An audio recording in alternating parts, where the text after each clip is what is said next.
নমস্কার, আমি শাশ্বতী। সবাইকে জানাই আন্তরিক শুভেচ্ছা। সবাই সুস্থ থাকুন, ভালো থাকুন। আমাদের এখানে পার্কে গাড়ির মেলা চলছিল, সেখানে 3 দিন ধরে বেশ ফাংশান হচ্ছে। তো গিয়েছিলাম সেদিন, তারই কিছু ভিডিও।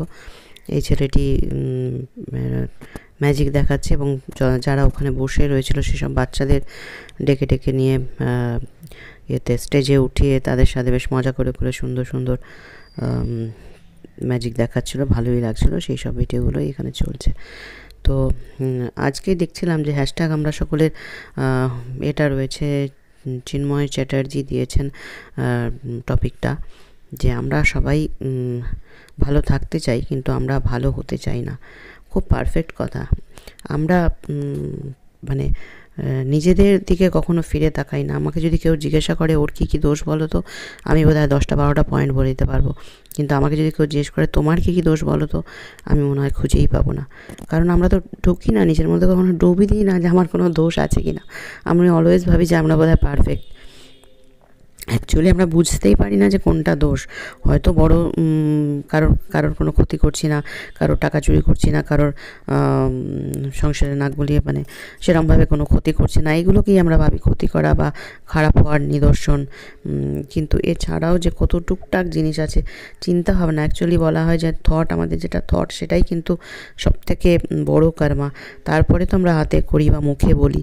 তো সেই থটের মধ্যে কিন্তু আমাদের অনেক কিছুই এসে যায়। কেউ সেটাকে বাইরে মুখে বলছে বা হাতে করে কাজটা করছে, কিন্তু আমরা হয়তো সেগুলো করছি না।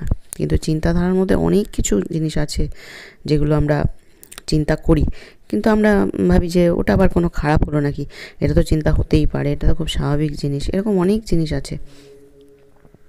কিন্তু যত পড়েছি, যতটুকু পড়াশুনো করেছি, যা কিছু করেছি, সেখান থেকে এটাই বুঝেছি যে যদি মনের মধ্যে এরকম কিছু এসেও যায়, আমরা সাধারণ মানুষ, মনের মধ্যে অনেক কিছুই এসে যায়, তো সেটাকে সঙ্গে সঙ্গে না রেকটিফাই করে নিই যে না না, আমি কেন এটা ভাবছি। অ্যাকচুয়ালি আমার কোনো ক্ষতির জন্য বা আমার কোনো কিছুর জন্য কিন্তু কাউকে দোষী করা যায় না।